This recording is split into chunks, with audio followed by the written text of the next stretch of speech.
तो volatile global dynamics दो चीजों से है, एक ट्रंप का मूड, इसकी मूड स्विंग्स हैं, पता नहीं किस वक्त क्या कर दे, और because of the sanctions on the Iranian regime ये बात पूरी हो नहीं पा रही है। भारत ने इसको कर दिया है एब्सोल्युटली जीरो। कि जो आर्म्ड फोर्सेस का फोकस एआई पे है, इतना कभी नहीं रहा। They are investing a huge amount of money and they are tying up with the IITs. So maximum allocation जो किया गया है वो नए वेपन प्लेटफॉर्म्स के लिए, नया इंफ्रास्ट्रक्चर जो उनके लिए चाहिए, इन सारी की सारी चीजों के लिए ये दिया गया है। जीएसपी प्लस पाकिस्तान के लिए इतना जरूरी क्यों है और पाकिस्तान को यूरोप ने जीएसपी प्लस दिया क्यों है?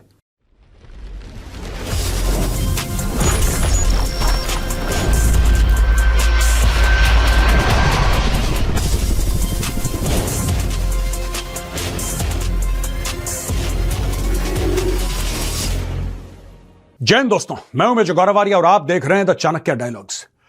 कल संडे 1 फरवरी को फाइनेंस मिनिस्टर ने भारत का बजट पेश किया। दोस्तों काफी लोगों ने देखा, मैंने भी देखा, और पूरे देश का मूड, जिसका जैसा एलोकेशन उसका वैसा मूड। मैं तो देख रहा था डिफेंस के मामलों को, और I am very happy to say कि जिस तरीके का बजट डिफेंस को दिया गया है बहुत शानदार है। इसके पीछे कई कारण है। इसके पीछे ऑपरेशन सिंदूर है, इसके पीछे और जो जियोपॉलिटिक्स में हो रहा है दाएं बाएं, सब कुछ बड़ा इंपॉर्टेंट है, और उसकी झलक हमें देखने को मिलती है बजट में। फाइनेंस मिनिस्टर निर्मला सीतारमण ने देश के सामने 2026-27 का बजट पेश किया। इस बजट में डिफेंस को प्राथमिकता दी गई है। बजट में डिफेंस सेक्टर के लिए 15% की वृद्धि की गई है, ताकि डिफेंस सेक्टर में टेक्नोलॉजी एडवांसमेंट को और मजबूत किया जा सके। इसके साथ ही फाइनेंस मिनिस्टर ने आर्टिफिशियल इंटेलिजेंस यानी एआई के विकास पर भी जोर दिया है। समय के साथ भारत बदल रहा है, आपके लिए भी अभी देर नहीं हुई है। आप भी इस एआई फील्ड का हिस्सा बन सकते हैं by joining a 2-day live AI training program happening on this Saturday and Sunday from 10 AM to 7 PM। वैसे इस ट्रेनिंग की फीस 10,000 रुपए है, लेकिन हमारे वीडियो पार्टनर आउटस्किल इसे आपके लिए फ्री में लेकर आए हैं। इस 16 घंटे की ट्रेनिंग में आप 10+ टूल्स के साथ एक पर्सनल एआई टूल किट बनाना, प्रॉम्प्ट इंजीनियरिंग मास्टर करना, रेपिटेटिव टास्क को बिना किसी कोड के ऑटोमेट करना, प्रोफेशनल प्रेजेंटेशंस, इमेजेस, वीडियो बनाना और एआई एजेंट्स डेवलप करना सीखेंगे। 40+ देशों से 1 करोड़ प्रोफेशनल्स ये ट्रेनिंग अटेंड कर चुके हैं। चाहे आप किसी भी फील्ड से हों, ये फ्री ट्रेनिंग आपके लिए है। तो दोस्तों, अपने करियर को फ्यूचर प्रूफ करने और एआई को समझने के लिए डिस्क्रिप्शन में दिए गए लिंक को क्लिक कीजिए और ट्रेनिंग के लिए साइन अप कीजिए। Don't miss out on this golden chance. ये प्रेस इंफॉर्मेशन ब्यूरो से हमने रिपोर्ट उठाई है दोस्तों। Highlights of union budget 26-27। Union minister for finance and corporate affairs Shrimati Nirmala Sitharaman table the union budget 26-27 in the parliament on 1 फरवरी 26। और दोस्तों ये है 3 कर्तव्यों के बारे में बात करिए। मैं डिफेंस पर अभी आता हूं, लेकिन आपको जो मूल है बजट का, जो उसका सोल है, जो उसकी आत्मा है, उसके बारे में जानना आवश्यक है। पहला कर्तव्य है to accelerate and sustain economic growth. देखिए, जो भारत की इकोनॉमिक ग्रोथ चल रही है, दुनिया की फास्टेस्ट ग्रोइंग बिग इकोनॉमी है, उसको सस्टेन करना है और उसमें बढ़ोतरी करनी है। यह बात by enhancing productivity and competitiveness and building resilience to volatile global dynamics. यह सीधी की सीधी बात है दोस्तों। वॉलेटाइल ग्लोबल डायनेमिक्स दो चीजों से है, एक ट्रंप का मूड, इसकी मूड स्विंग्स हैं, पता नहीं किस वक्त क्या कर दे, उससे पूरे ग्लोब की जो ट्रेड है वो उथल पुथल हो रखी है। दूसरे जो और अतिरिक्त जियोपॉलिटिकल फैक्टर्स हैं, कहीं पे लड़ाई, कहीं पे सप्लाई चेन है वो रप्चर हो रही हैं, ये सारी की सारी चीजें दोस्तों, this is something that India needs to take care in the budget. और निर्मला सीतारमण जी का मानना है कि they have taken care of these things. Second, ये फर्स्ट हो गया दोस्तों। सेकंड है to fulfil the aspirations of people and build their capacity, making them strong partners in India's path. तो लोगों की कैपेसिटी बिल्डअप करना, प्रोफेशनल कैपेसिटी हो सकती है, पर्सनल कैपेसिटी हो सकती है, उसको किस तरीके से बिल्डअप करा जाए। ह्यूमन रिसोर्स मैनेजमेंट, ये सीधी ह्यूमन रिसोर्स मैनेजमेंट की बात करी है कि किस तरीके से जो भारत है, the most populous nation on earth, उसके ह्यूमन रिसोर्स को किस तरीके से डेवलप करना। और तीसरी चीज है aligned with the vision of सबका साथ सबका विकास to ensure that every family, community, region and sector has access to resources, amenities and opportunities for meaningful participation. सब लोग इर्रिस्पेक्टिव ऑफ देयर आइडेंटिटीज, सब लोग आए और भारतीय होने के नाते एक प्लेटफॉर्म पर आए, एक सबका साथ सबका विकास, everybody should participate in the nation's progress. ये देखिए साहब, ये बजट एलोकेशन है मिनिस्ट्री वाइज। और अब मैं आता हूं डिफेंस पे। जरूरी है, ये है बजट 2026। और दोस्तों ये टाइम्स ऑफ इंडिया से हमने ले रखा है, यहां पे आप इसको देख सकते हैं कि information and broadcasting, health, education, agriculture and farmers welfare, rural, home affairs, railways, road और ये है दोस्तों डिफेंस। 7.84 लाख करोड़, 7.84 लाख करोड़ का डिफेंस बजट है। क्वांटम जंप है दोस्तों, क्वांटम जंप है। और क्यों है, इसमें क्या क्या है, ये सब आने वाली स्लाइड्स में मैं आपको बताऊंगा। और भी चीजें हैं दोस्तों जिनका डायरेक्टली रिलेशनशिप नेशनल सिक्योरिटी से है। डायरेक्टली वो एआई हो सकता है, कई और ऐसे फैक्टर्स हैं जो कि अब डायरेक्टली इनडायरेक्टली डिफेंस से मिलते जुलते हैं। उनके बारे में भी आज हम बातचीत करेंगे।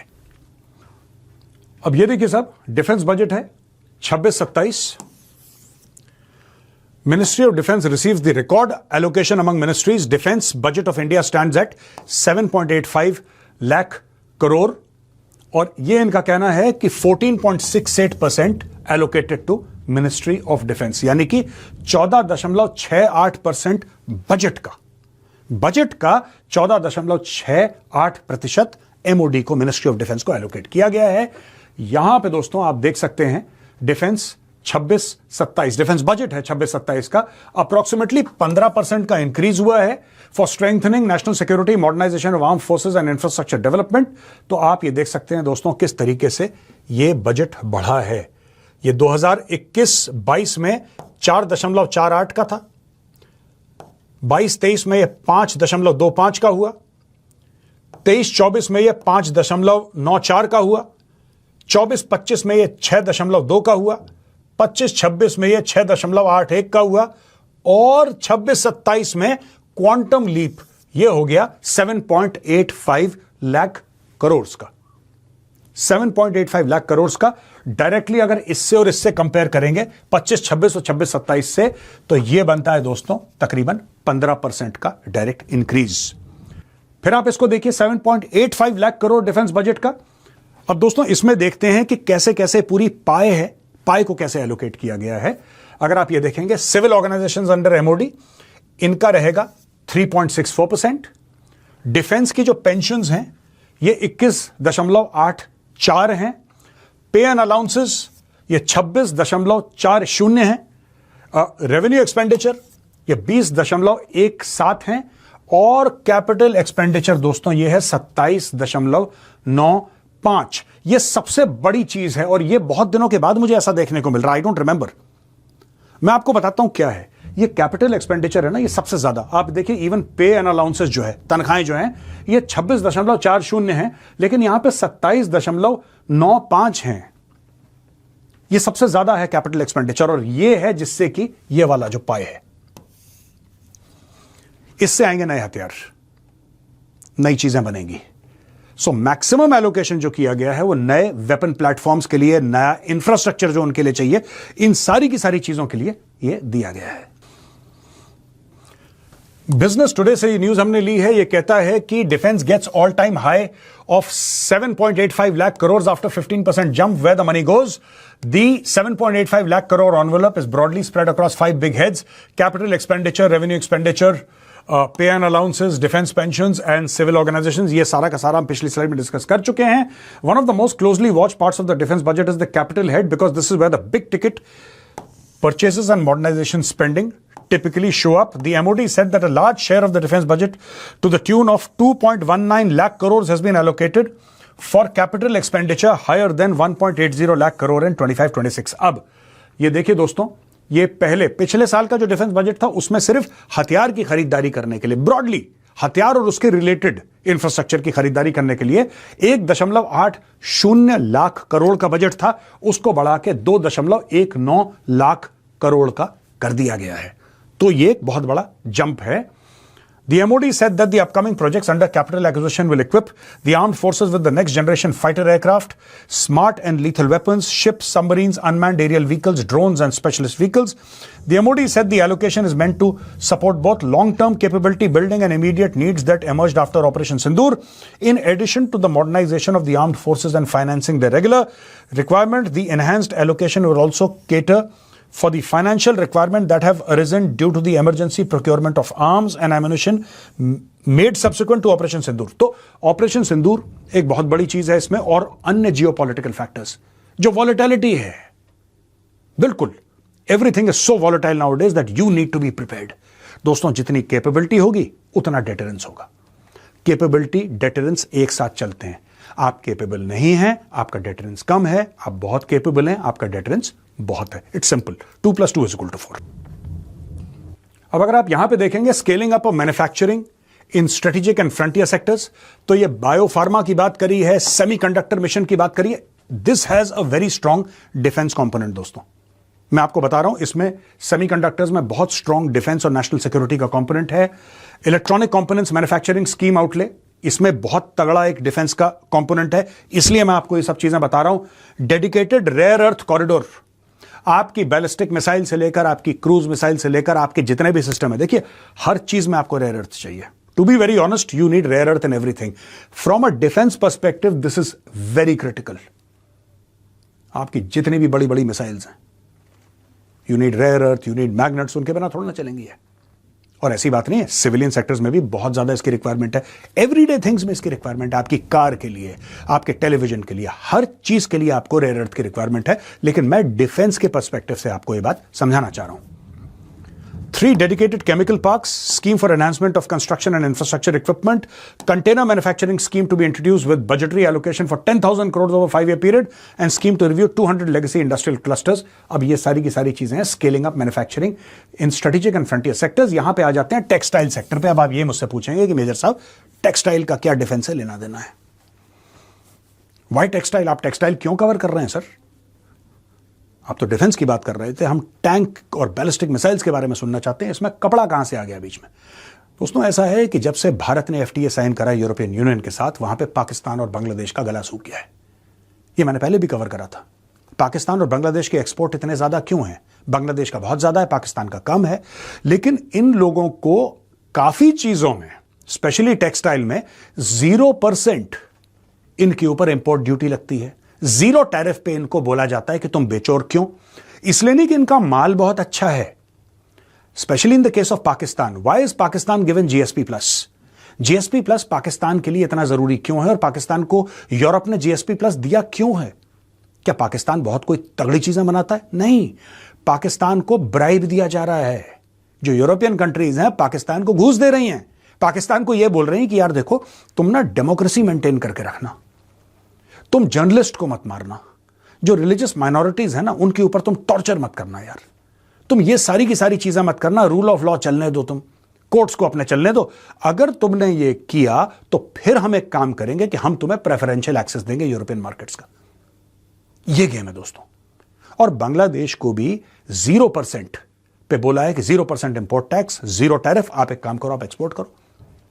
इतनी जब फैसिलिटी दे दी तो बांग्लादेश की टेक्सटाइल इंडस्ट्री आसमान छू रही थी. अब क्या हुआ कि भारत ने FTA साइन कर दिया और भारत को भी वही मिल गया. लेकिन भारत को जो फैसिलिटीज मिली हैं FTA के तहत, EU के साथ जो FTA हमारा हुआ है, वो इसलिए नहीं मिली कि भारत को कुछ करना है इसलिए आप ऐसा करो, अपने कोर्ट, अपनी माइनॉरिटी, इन सब का भारत से कोई लेना देना नहीं है. भारत को इसलिए दिया क्योंकि भारत ने उनको दिया. हमारा तो क्विड प्रो को है ना, हम तुम्हारे लिए ये करेंगे, तुम हमारे लिए ये करो. जो खैरात मिली है तो ये तो बांग्लादेश और पाकिस्तान को मिली है. इसलिए बहुत जरूरी है Mahatma Gandhi Gram Swaraj initiative, Samarth 2.0 to modernise and upgrade textile skilling ecosystem. बहुत जरूरी है. National fibre scheme for self reliance and natural fibres, manmade fibres and new age fibres, textile expansion and employment scheme, और national handloom and handicraft programme, Tex Eco initiative for globally competitive and sustainable textile and apparels. ये देखिए साहब, ये story निकल के आ रही है यहां पे. Mega textile parks to be set up in challenge mode. ये जो लास्ट 2 पॉइंट्स हैं दोस्तों, these directly impact the India-EU free trade agreement. दोस्तों, जब हम सिक्योरिटी की बात करते हैं तो हम बात करते हैं ट्रेडिशनल सिक्योरिटी और नॉन ट्रेडिशनल सिक्योरिटी की. ट्रेडिशनल सिक्योरिटी आपके हो गए प्लेन्स, आपके हो गए टैंक्स, जो भी फौज से जो डायरेक्ट संबंध रखती है वो traditional security. Non traditional security आपकी हो जाती है एनर्जी की, या आपकी हो जाती है पानी की, खाने की. These are also security issues. इनको कहते हैं हम लोग नॉन ट्रेडिशनल सिक्योरिटी। यहां पे आप देख सकते हैं ये carbon capture and utilisation storage की बात यहां पे, लेकिन ये बहुत इंपॉर्टेंट ये है energy transition and security, extension of basic customs duty exemption given to capital goods used for manufacturing lithium ion cells for batteries. तो यानी कि आपको कस्टम ड्यूटी एग्जेम्पशन है, आपका टैक्स माफ कर दिया गया है अगर आप ऐसी चीजें, ठीक है ना जी, ऐसी चीजें आप ला रहे हैं जिससे आप lithium ion cells for batteries आप मैन्युफैक्चर करते हैं। यानी कि भारत ईवी की ओर जा रहा है। इसका डायरेक्ट मतलब यह है कि इलेक्ट्रिकल व्हीकल्स की ओर भारत तेजी से बढ़ रहा है। भारत जो अपना रिलायंस है फॉसिल फ्यूल पे उसको कम करने की कोशिश कर रहा है। दूसरी चीज, extension of basic custom duty exemption on imports of goods required for nuclear power projects till the year 2035। इसमें भी भारत यूरोप से बात कर रहा है दोस्तों, भारत रशिया से बात कर रहा है, और भारत यह कह रहा है कि सब nuclear power plants for the purpose of generation of electricity हमें चाहिए। भारत दुनिया भर से बात कर रहा है। इनफैक्ट कनाडा से यह बात हो रही है कि आप हमें यूरेनियम दीजिए, और मार्च में मार्क कार्नी आ रहे हैं, prime minister of Canada, he is coming to India, and Mark Carney ने अश्योर करा है भारत को कि आपको एक स्टेबल और जिसको कहते हैं कि रिलायबल सप्लाई ऑफ यूरेनियम आपको हम देंगे। तो भारत कनाडा से भी यह डील साइन कर रहा है। Basic custom duty exemption to the import of capital goods required for processing critical minerals in India. ये वही बात है साहब, क्रिटिकल मिनरल्स की, आप मैग्नेट की बात कर लो, रेयर अर्थ की बात कर लो, उसके लिए है। और exclusion of the entire value of biogas while calculating central excise duty payable on biogas blended CNG. ये भी एनर्जी सिक्योरिटी के लिए बहुत ज्यादा इंपॉर्टेंट है। ऑल्टरनेट फ्यूल्स की बात कर रहे हैं apart from diesel and petrol, so they are talking about alternate fuel, चाहे वो न्यूक्लियर हो दोस्तों, चाहे फिर वो बात करें बायोगैस ब्लेंडेड सीएनजी की और वगैरह वगैरह। दोस्तों यहां पे टाइम्स ऑफ इंडिया यह कहता है कि India allocates 5,685 crore in foreign grants, skips funds to Chabahar Port. Bhutan received the highest allocation of rupees 2,288 crores as development assistance, reaffirming India's continued focus on its closest neighbor. Nepal followed with an allocation of 800 crore, while the Maldives and Mauritius were allotted rupees 550 crore each. Aid to Bangladesh has been pegged at rupees 60 crore for 26-27. The allocation marks a sharp reduction from the budget estimate of 120 crore in 25-26, though it is higher than the revised estimate of rupees 35.48 crore for the current year. अब दोस्तों ये है, देखिए यहां पे अलग अलग देशों को भारत पैसे देता है, और ये इन्वेस्टमेंट नहीं है भारत का, investment in the classical sense नहीं है। ये भारत आप ये लगा लीजिए एज अ ग्रांट देता है, एक गिफ्ट दे दिया, एक गिफ्ट दे दिया कि आप ले लीजिए, आपको वापस करने की आवश्यकता नहीं है। भारत हर साल पैसे देता है भूटान, ठीक है साहब, ये देखिए साहब, इससे आप देख सकते हैं यहां पे, ये देखिए साहब, अब ठीक, ये देश देखिए, यहां पे देश का नाम है, और ये एक्चुअल इस लाइन में पूरा का पूरा दिया गया है। अफगानिस्तान के लिए 150 करोड़, बांग्लादेश के लिए 60 करोड़, नेपाल के लिए 800 करोड़, श्रीलंका के लिए 400 करोड़, और मालदीव्स के लिए 550 crore.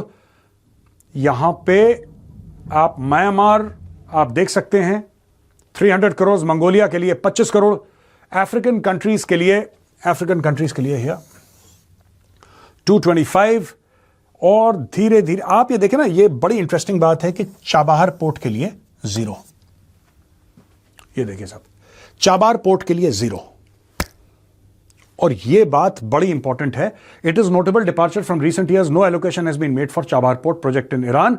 The move comes against the backdrop of renewed US sanctions on Iran and uncertainty over. अब देखिए, ये आपको अप्रैल तक तो यूएस ने बोल दिया था कि इसके ऊपर सैंक्शन नहीं लगाएंगे, ठीक है, अप्रैल तक।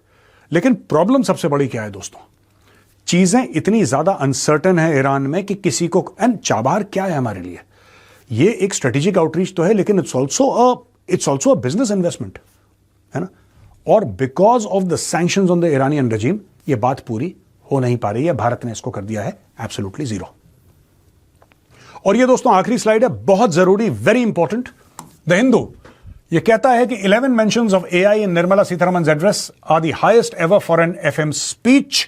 The mentions of artificial intelligence in the Union Budget 2026 speech was focused on the following specific applications. Governance, serving as a force multiplier for improved public service delivery. अब AI का इस्तेमाल होगा improved public service delivery, यानी कि लोग जो सरकार की फैसिलिटी इस्तेमाल करते हैं उसमें आर्टिफिशियल इंटेलिजेंस का इस्तेमाल होगा इस साल से, और उसके लिए बजट में एक बड़ा प्रावधान है।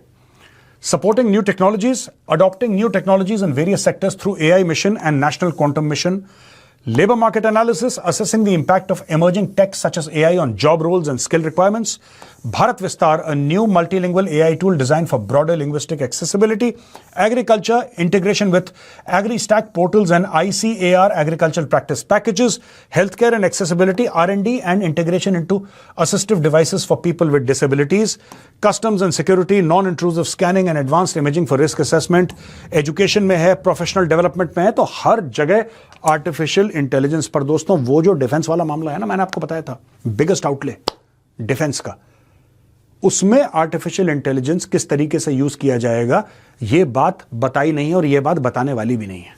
तो दोस्तों मैं आपको बड़े भरोसे के साथ बता सकता हूं कि जो आर्म्ड फोर्सेस का फोकस एआई पे है इतना कभी नहीं रहा।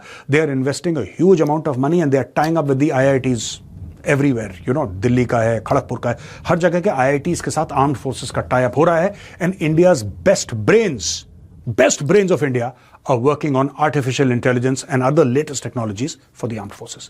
जाने से पहले मैं आपको यह बोलना चाहूंगा कि एक बार फिर जाइए, डिस्क्रिप्शन बॉक्स में लिंक है, लिंक पे क्लिक कीजिए एंड इस वीकेंड पर जो फ्री क्लासेस हो रही हैं द चाणक्य डायलॉग के व्यूअर्स के लिए, उसके लिए जरूर आप अप्लाई कीजिए।